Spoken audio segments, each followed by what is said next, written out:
How's it going, everyone? My name is Michael S.K., and welcome back to Higurashi When They Cry, Chapter 8. In the last episode, we explored history, and that was about it. Like, it was a lot of, I guess you can say it was technically world history, but it obviously followed a lot of stuff that happened during World War II, Japan, this and that. A lot of stuff I couldn't really commentate on because I'm not really much of a history guy. It's not that I didn't pay attention in class. It's just well, yeah, you know what? It is exactly that. So I don't know. It's hard for me to really commentate on history, but a lot of that was covered in the last episode, and they kind of set up and integrated a way for the Hinamizawa syndrome to kind of have a place in history.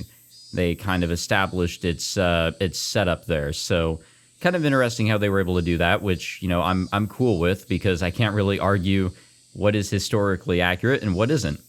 Other than that, this Koizumi fella has been, I guess, really nice to... shoot, who are we following? What's her name? I'm sorry, it's been a long weekend. What's her face? Takano. There we go. Wow, I'm sorry. I'm really tired. We're still following Takano.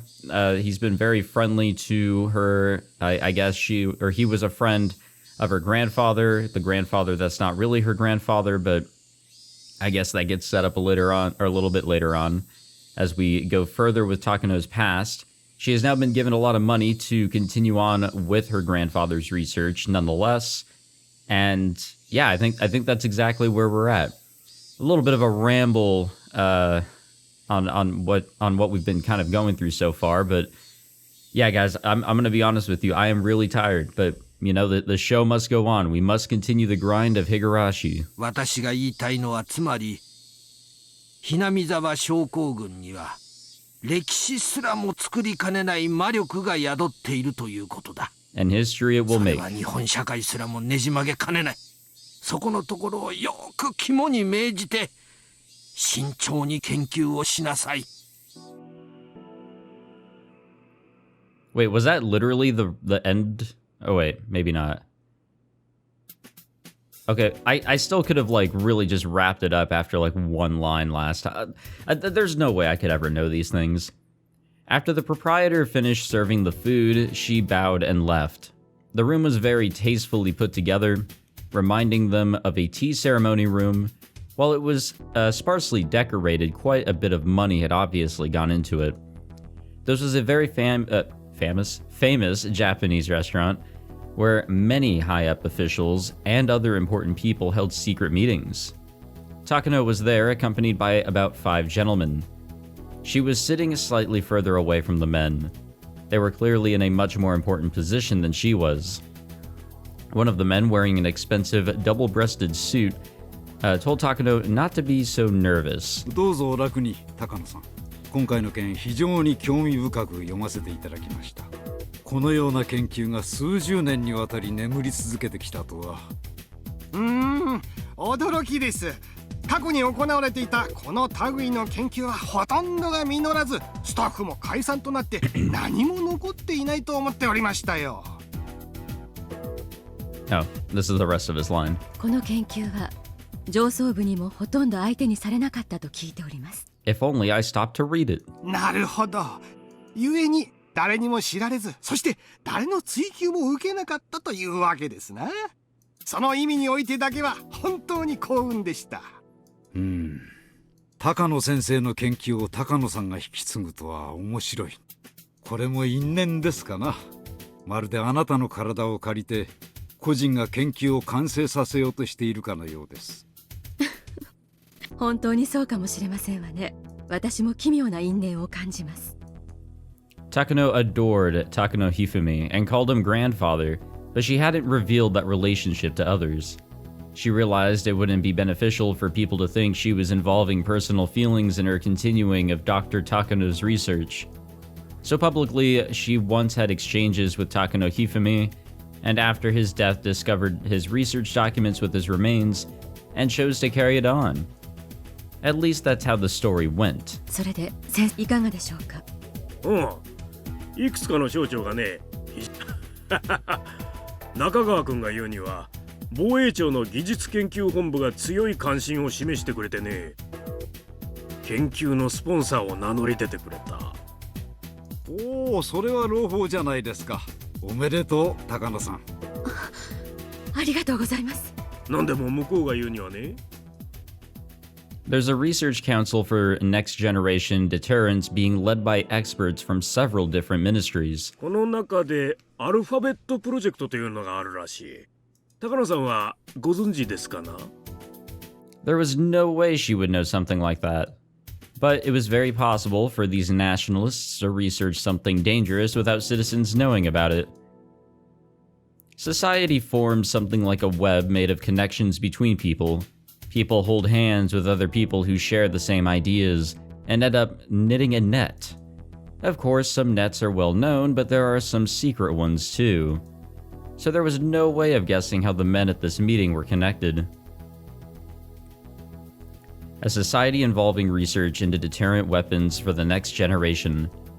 The Alphabet Project. With those words, it was possible to imagine what that might entail. Deterrent weapons. That usually refers to nuclear technology. Weapons are normally used to destroy enemies. However, the general idea of deterrent weapons is very different. The assumption is that they won't actually be used against anyone. Nuclear weapons are largely used as a threat to prevent enemy invasion. Both the US and Soviets possess large stockpiles of nuclear arms, keeping each other in check. Oh yeah. But they will never actually use them. Yeah. Because if they did, there'd be a nuclear war and both countries would be destroyed. That is correct, yes. This is actually, kind of interesting because obviously we have, but if you're watching this video when it comes out, hopefully this isn't a long-lasting event in the world, but Russia invaded Ukraine and people, especially in the United States, were fearing that nuclear weaponry could be used by Russia. I mean, that has always been a possibility, really, but yeah. If that were to be the case, then it's all out, Goodbye, a lot of you guys, or I'll see you whenever we have multiple arms or whatever. So they're like a legendary weapon you never draw. Of course, the last resort only works when both sides have nuclear weapons. If one side lacks them, then they lose all military negotiation power. In other words, nations without nukes are powerless before nuclear-armed states. That can't be true. Japan abandoned nukes and it still functions as a nation today. Or some people may be thinking, but they're wrong. Japan abandoned nukes, but lies under the nuclear umbrella by allying itself with America. And that means the nation functions thanks to America's nukes. However, that also means we must resign ourselves to forever being a vassal of America. In order for Japan to escape that and become a powerful nation equal to America, it must possess its own deterrence arms and step out of that nuclear umbrella. That society must have been put together by experts who believe in that ideal. Given that, even the name Alphabet Project makes sense. Nuclear weapons are weapons of mass destruction. However, weapons of mass destruction aren't always nuclear. They also include biological weapons and chemical weapons. Atomic, biological, chemical. The initials of these three words make up ABC. And that's why weapons of mass destruction are sometimes called ABC weapons. I won't go into weapons of mass destruction that don't belong to those three categories. ABC, alphabet. In other words, Alphabet Project must be a code for research into weapons of mass destruction. As it happened, this guess of Takano's was correct. By rights, Japan should possess nuclear arms. We established ourselves as a peace-loving nation after the war, and after our vast international contributions, we've been recognized as a permanent member of the UN. Yet until we possess nuclear arms, we won't be recognized as a proper nation. That is the long-held desire of post-war Japan. Exactly. However, realistically, thanks to the Nuclear Non-Proliferation Treaty, the major nations hold a monopoly on nukes. Worse, our domestic public opinion is growing allergic to nukes. so foreign and domestic pressures make implementing them impossible. Biological and chemical weapons are sometimes known as the poor man's nuke. Small countries that can't own nuclear weapons have already started research into that kind of weaponry. Hahaha, Takano-san, please don't misunderstand us, okay? The purpose of our research isn't to obtain a biological weapon. Instead, our goal is to prevent such weapons from coming into Japan from other countries. So this is research into self-defense. I want you to understand that. Yes, I'm aware of that. Takano hated this Japanese tendency to make excuses, but she didn't let it show on her face. No matter what they said, they already saw the value in using this research toward biological weaponry. However, in truth, that was just an excuse as well. If they actually wanted to research biological weapons, then it would be much faster to research diseases like smallpox and anthrax instead of an unidentified disease like Hinamizawa syndrome. So it wasn't actually correct to say that the defense agency, was interested in it as a biological weapon. In other words, Takano needed a powerful sponsor who could back her up with funding, personnel, and a facility to conduct her research. So she used her connections and turned to the old men behind the government and economy, reaching out to each of them and getting them to forcibly pull funding out of the defense agency under the excuse of its application toward biological weaponry. That was the truth. Therefore, her project wasn't officially recognized by the defense agency. To be exact, the people who secretly control the defense agency were the ones who knew about it. These masterminds diverted funding from the defense agency to the Alphabet Project. And then they pushed for Takano's research to be a part of it. Takano gets her funding and the influencers get to drain public funds through kickbacks. Considering that, it was doubtful this project was genuinely about researching the next generation of deterrence arms. It was probably just an excuse for the masterminds to funnel money into their own pockets. Well, those complicated matters didn't matter to Takano. Whatever those old men and influencers were planning wasn't her business. As long as she could get the funding for her research, that was enough. Either way, Takano had found her sponsor. It was one of the biggest organizations around too. And this had always been her grandfather's dream. Takano was trying to stay calm, but she was about to jump up and down in excitement. 中川君としては今回の件十分に研究が進んだら丸ごと買い取って構わないと言ってくれてる。まだまだ未完の研究だが、その将来性については十分に理解できてるようだ。おっしゃる通りです。この研究はまだ道半ばで、十分な資金と施設、人材が欠かせません。それでだね、ここからが交渉になるんだが、向こうとしてはこの研究丸ごと抱えてしまいたいのが希望らしいんだ。こう言っちゃ悪いんだが、君一人に任せるには荷が重いと考えてる。Hearing that put quite the damper on Takano's ecstasy. 私はお金が欲しくて研究しているのではありません。一人の研究者としての知的探求心からです。私に必要なのはスポンサー、先方が求めるのは成果。そういう関係に期待したかったのですが。Takano realized she was talking rather breathlessly, so she tried to calm herself down. Either way, they'd be backing the research. Considering they're hoping for results that merit the budget, they probably feel that Takano is still too young to handle it. 分かってます。高野さんが今日まで積み上げてきた研究を横からかっさらわれたんじゃ、それはあんまりですからね。そこは私もよく分かってます。もちろん向こうにもそれは伝えました。それで出てきた折衷案がこれです。まずアルファベットプロジェクト内の新規事業として高野さんの研究を立ち上げます。理事会の承認を経れば正式に予算をつけることができますからね。高野さんには客員という形でプロジェクトに参加していただき、研究に携わるという形になります。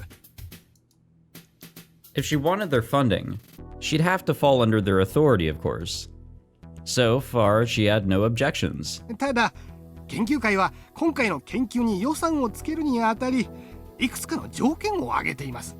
一つは、先ほど先生が申し上げたこの度の研究に関する分野で優秀な才能を持つ人物に研究筆頭を委ねることです。お言葉を返すようですが、私以上にこの研究に詳しい人物が高野先生を除いて存在するとお思いですか？まあ、そこは高野さん抑えて。お気持ちはごもっともです。それではその人物に私が研究を売り渡すのと何も変わらないではありませんか。全く話が違います。落ち着きなさい、高野さん。Those cunning old men didn't miss sight of the faint leak of anger that crossed Takano's expression. They gave evasive laughs, as if remarking how immature she still was if she let her emotions show over such a little thing. However, they weren't laughing to look down on Takano. On the contrary, they were trying to tell her to wait until the end. もちろんそこはあなたのやりやすいように手を打ちます。小泉先生からあなたをよろしく頼むと念を押されているんです。第4ある小泉先生に託されたあなたを私がないがしろにするとお思いですか？大丈夫です。ここは一つ私に任せてください。あなたもそして連中も納得するうまい妥結点を用意します。と申しますと？その人物の人選は私が握っているということですよ。Everyone chortled except Takano. I've never heard that word before, but it's kind of funny sounding. After a moment, she joined in. In other words, she meant that he would find just the right person. The defense agency had suggested finding an expert to lead the project because they didn't feel comfortable with just Takano. However, Takano's sponsor, Takano's sponsor was the one tasked to find such a person. In that moment, Takano realized it. How wonderful it is to have such a powerful backer. 万事私に任せてください。あなたがやりやすい候補者をこちらで探します。高野さんはその中から組みやすいと思う相手を選べばいいということです。Takano felt better after hearing that. While she wouldn't be the official head of the project, she would end up leading it from the shadows. Of course, she wasn't an expert per se. Having a partner would actually be beneficial. この件、しばらく先方と私の方で調整します。もちろん、高野さんの満足のいく形で決着できるようにしますので、しばらく朗報を待ってください。はい。お世話になりますが、どうかよろしくお願いいたします。そうだ。防衛庁の話だけじゃないよ。厚生省の永田くんも一枚噛んでくれるそうだよ。国立感染症予防研究所の伊藤くんを紹介してくれてね。機材や技術についてのバックアップを名乗り出てくれてる。本当ですか？ありがとうございます。もうこれは立派な国家プロジェクトですな。おめでとう高野さん。これも今日までのあなたと、そして高野先生の地道な研究が評価された結果です。いいえ、すべて高野先生の努力の成果です。私などまだ何も。謙虚なのは実にいいことです。小泉先生もおっしゃっておられましたが、本当に高野さんはいい方ですな。可愛がられているというのもうなずけます。それでですね、向こうとしては高野さんの身分を防衛庁で預かってしまいたいようです。幸い高野さんは医師免許をお持ちですからね。研究本部の遺憾として身分を保証するようです。公務員になれということですか？これは意外な話ですね。アルファベットプロジェクトに携わる研究機関のほとんどは公的機関です。今回の研究は陸自も強い関心を寄せており、職員を陸自から派遣したいと強く要望してきています。ですので場合によっては身分は陸自の扱いになるかもしれません。まあこの辺は役人の縄張り争いだと思ってください。その役人たちの上に立つには役人の身分が必要になってくると。もちろんどういう形になろうとも高野さんが不快に思うようなことにはしませんから安心してください。わかりました。そのあたりはお任せいたします。しかし高野先生がかつて軍にこの研究の援助を求めた時には断られたことを思うと、防衛庁が興味を示されたのが意外というか遅いというか複雑な気持ちですね。それは仕方ありますまいな。 With the war situation worsening, the Japanese military sought something with immediate effect, something that could turn the war around. 決して高野先生の研究を見下していたわけではないはずです。 That wasn't true, of course. Takano already heard that confession from the old man. She exhaled. To her, it was like the meeting in front of her was happening somewhere far away. She had longed for this day to come and worked so hard to reach it. Finally, her grandfather and his research were attaining recognition. This was the day she had dreamed of. So she was frightened just imagining that it might be an actual dream. True joy can't be felt all at once. Oftentimes, it's a delayed reaction. Takano thought that must be exactly what she was feeling. すると思います。多分左官クラスの階級が与えられるのではないでしょうか。となると高野さんは副隊長の地位になりますから、おそらく3差ではないかと。これは素晴らしい。高野三佐ですか。 Well, she was called the Major in the previous chapters, so this is all lining up. いやいや、羨ましいですな。男に生まれたからには一度くらいは自分のことを階級で呼ばれてみたいものですが。いや高野三佐ですか。三佐何ですか？ああ、自衛隊の階級のことで三等陸佐のことです。企業でいうところの副部長くらいでしょうね。おそらくその階級がプロジェクト発足時に高野さんに与えられることになるかと思います。昔でいうところの少佐ですよ。そういえば奇遇ですな。高野先生もかつては少佐の階級にあられたそうではありませんか。 Takano remembered suddenly. They were right. Her grandfather had been a lieutenant commander in the Japanese military. Everything she had done until today was so that she could continue her grandfather's research. Now everything had fallen into place. She had even been granted the same rank as her grandfather. She had always believed that succeeding his research would be proof that they had a bond tighter than blood. And now she would be in the same rank as him. This is fate, Takano thought. Maybe this is even a message from Grandpa? Yes, it must have been a shout of encouragement from heaven. It was proof that she inherited not only his research but his will as well. Takano couldn't help but feel a sense of destiny for attaining the rank of major. おじいちゃん、私ようやくここまで来たよ。 Nobody else could hear her say that. But her grandfather in heaven could. That's what Takano believed. She had only come so far. There were still a lot of things to do for this research to be recognized as a great work. Otherwise, her grandfather won't become a god. She wouldn't become one either. You must become a god. That was in her grandfather's will. I was unable to do so, that line preceded it. It was her grandfather's dying wish. Her grandfather entrusted it to her.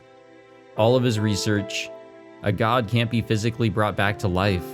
A god is made in the hearts of the people who remain alive. Her grandfather will live on in her heart. His exploits will be known to many, and all the scholars will fight to read his documents, to steal them from each other, and they will learn about Hifumi Takano, who began his research during the war. They will know that nobody understood him, and that he ended up devoting his lonely life to his research. And finally, they will extol his grand achievement. Yeah, I'm pretty sure, actually, I don't know. Was some point in chapter 7 near the end when we saw the name Hifumi Takano? Or did maybe we come across it at some point in a previous chapter? I'm not really sure. The achievement on that one was the Weight of History. I was also told that we won't be receiving any tips in this game, except for one at the very end. So this is misleading. But, I mean, what else is there to tell us? I guess the chapters themselves tell us everything we need to know. 高野三佐です。三佐、こちらは入江京介先生です。Oh? Aha! どうも、入江と申します。Irie seemed extremely nervous at our first meeting. He probably thought I was in charge of some suspicious organization. 萎縮しなくて結構ですわ。高野とお呼びください。恐縮です。この度はお引き立ていただき深く感謝いたします。どうぞおかけになってください。A model lower middle class citizen was a good way to describe Kyosuke Irie's demeanor. One could say, or could also say, he was the stereotypical type of person to get conveniently discarded after those crafty elders used their seniority to constantly pick on him. He certainly doesn't seem as cunning as I am, but that doesn't mean he isn't ambitious. Like me, he's a young person who dreams of accomplishing something great and leaving his name upon generations to come. While he acts humble in person like this, his articles were actually progressive as well as aggressive. The gap between the two was quite intense. hinamizawa症候群の資料を読ませていただきました。いかがでしたか？非常に驚くことばかりでした。確かに今日の医学の暗部に踏み込みかねない内容ではありますが、未だ世界で誰も解明していない神秘という点で知的興奮を抑えきれません。Hearing that made me chuckle. Irie is more interested in Hinamizawa syndrome, which is good enough for me. She had been through the ringer with far too many people to reach this day. So her honed intuition could tell. She would get along well with this man. Even if he isn't useful to me, he won't cause any problems. For both me and my sponsor, he's the best person possible for the job. 私こそ驚いております。入江先生ほどの博識かつ経験豊富な方が責任ある地位も仕事も与えられず、医局の片隅で飼い殺されているなど、これは医学界の重大な損失と言わざるを得ませんわ。Irie laughed. He probably thought I didn't know, but I had received detailed documents on him, so I knew why he was exiled from the limelight despite his rare talent and achievements. He displayed extraordinary skill working under a neurosurgery expert, and everyone expected a bright future from him, but he was kicked out due to an ethical controversy. Irie's pet theory was that the antisocial behavior of individuals, could be explained by brain disorders. He believed that no one in this world was born a villain, and that they were all just poor patients in need of treatment. He proposed that they were all proper and normal when born, yet as they matured, psychogenesis and various extraneous factors caused brain disorders that made them into villains. Therefore, what those evil people need isn't punishment, it is treatment, and if their diseases are treated, they will become good citizens again. That's interesting. I've taken some English classes back in college that kind of discuss things like that, as well as philosophy, because, you know, ethics and all that, as well as criminology. And I don't know, like, I'm not an expert on it, of course, but, you know, it's hard to imagine that treatment could help everyone. I think there's a point where you become psychotic and you really are beyond help. You are beyond what medical help can give you. And because we can't understand you, comprehension has gone out the door. That's how I see it, at least. But I think that a lot of people can be helped because, yeah, I think a lot of external factors like how you were raised, who you hung out with, your environment in general, really builds how you are.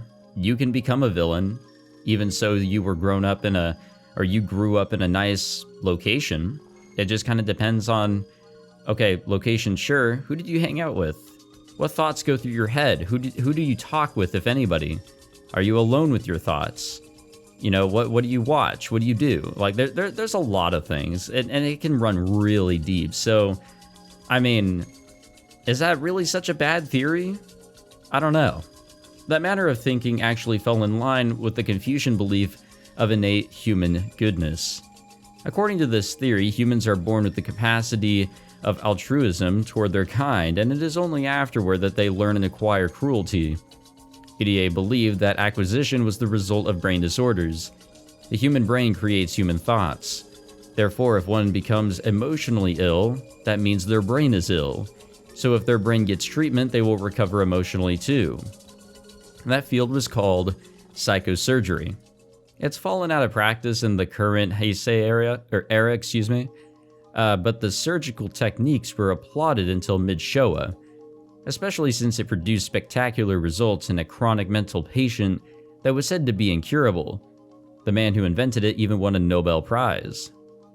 That was how revolutionary it was. Humans think. That's why we become ill. Or they become ill. Everyone knows that those who overthink matters are prone to mental illness. When the organ that thinks and debates grows ill, humans deviate from social behavior.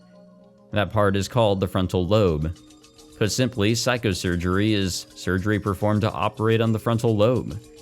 This kind of surgery doesn't require removing the whole epicranium. I think that's how that's said. A small hole is drilled through the cranium, and a special scalpel is inserted down to cut it. It's not a major surgery, just a technique for quickly operating on the precious frontal lobe. Indeed, it was revolutionary in its simplicity. All the severely ill mental patients miraculously recovered, so the technique spread around the world quickly. Those with obstinate and chronic mental illnesses, the severely ill trapped in deep, inescapable depression, all of those could be saved by this technique. Throughout history, humans have come up with many different religions and magic tricks to heal emotional injuries. So needless to say, the idea of being able to treat them with a surgical technique was truly revolutionary. EDA admired psychosurgery and pushed forward in the field of surgical techniques to treat human souls. However, from the modern human rights standpoint, severing a portion of the brain simply because someone is emotionally disturbed is absolutely out of the question. People gradually start to think differently and said that psychosurgery was inhumane. The frontal lobe controls how people think, but it is also the part that makes humans act human. There were quite a few cases where that cut caused drastic, irreversible changes in the patient. A baseless happiness born from the lack of thought, a change in personality, a loss of interest in everything, major mood swings due to a lack of control over one's emotions. Some even lost parts of their memories.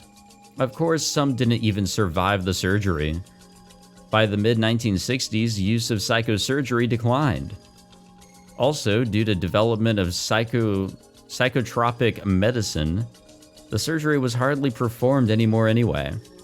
Yet some people still believed in the idea and continued to perform the surgery and gathered clinical data. They wanted people to recognize the value of the technique once again. Some of these surgeries were performed without consent. One theory is that in Japan alone, there were thousands of people who woke up from general anesthesia, only to find part of their brain had been removed. Today, to perform such a surgery without a patient's consent is considered totally unethical, but it was different at the time. For one thing, the idea that doctors required prior patient consent was proliferated in the modern Heisei era, and therefore people at the time didn't think it was that big of an issue. It was only later that people started to argue that it was inhumane, Finally, a decision was reached, and the curtain closed with the rejection of psychosurgery.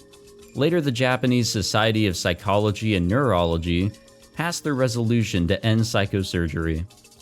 After that, psychosurgery was banned throughout Japan and made a forbidden subject of Japanese medicine. Irie was the leading person of the field of psychosurgery.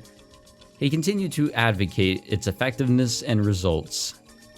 Therefore, he was treated as a war criminal who practiced inhumane medicine, and he was exiled from the public eye.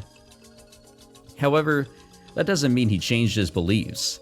He still believes that immoral behavior is caused by brain disorders, and the secret of treating them is in fact hidden in the brain.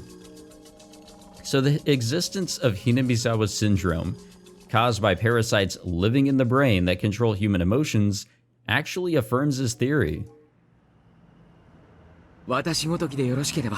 Okay, we're going to end it there because again, I am just so tired. I was doing a charity thing all weekend, and it was successful, sure, but helping out with the organizing of it, and then actually, you know, making sure everything was going okay, and helping out as much as I could during all of it, it's just been so busy, but it was successful, and I'm just drained. It's actually more than just feeling tired because of lack of sleep. I am just drained. I don't have energy at all. The fact that I was able to record this episode is nothing but a miracle. But hey, the show must go on, am I right? But thank you all for watching this one. I think it's interesting. Just, you know, discussions about this have always been very interesting in my opinion. It's hard to put into words how I feel about a lot of this, especially when I'm dead tired, but it is interesting nonetheless. And I'm no expert on anything when it comes to morals, ethics, or anything what makes somebody psychotic, incurable from their mental illnesses, etc. But it's so interesting to debate what could be done, what could help somebody, and what could just maybe hinder them in human thought. Like, what makes a person less human? I don't know. Just, I love talking. It's so much fun. Thank you all for watching this episode. If you enjoyed, be sure to leave a like, subscribe, all that fancy jazz. Fingers crossed I'm a little bit more alive in the next one. Take it easy, guys.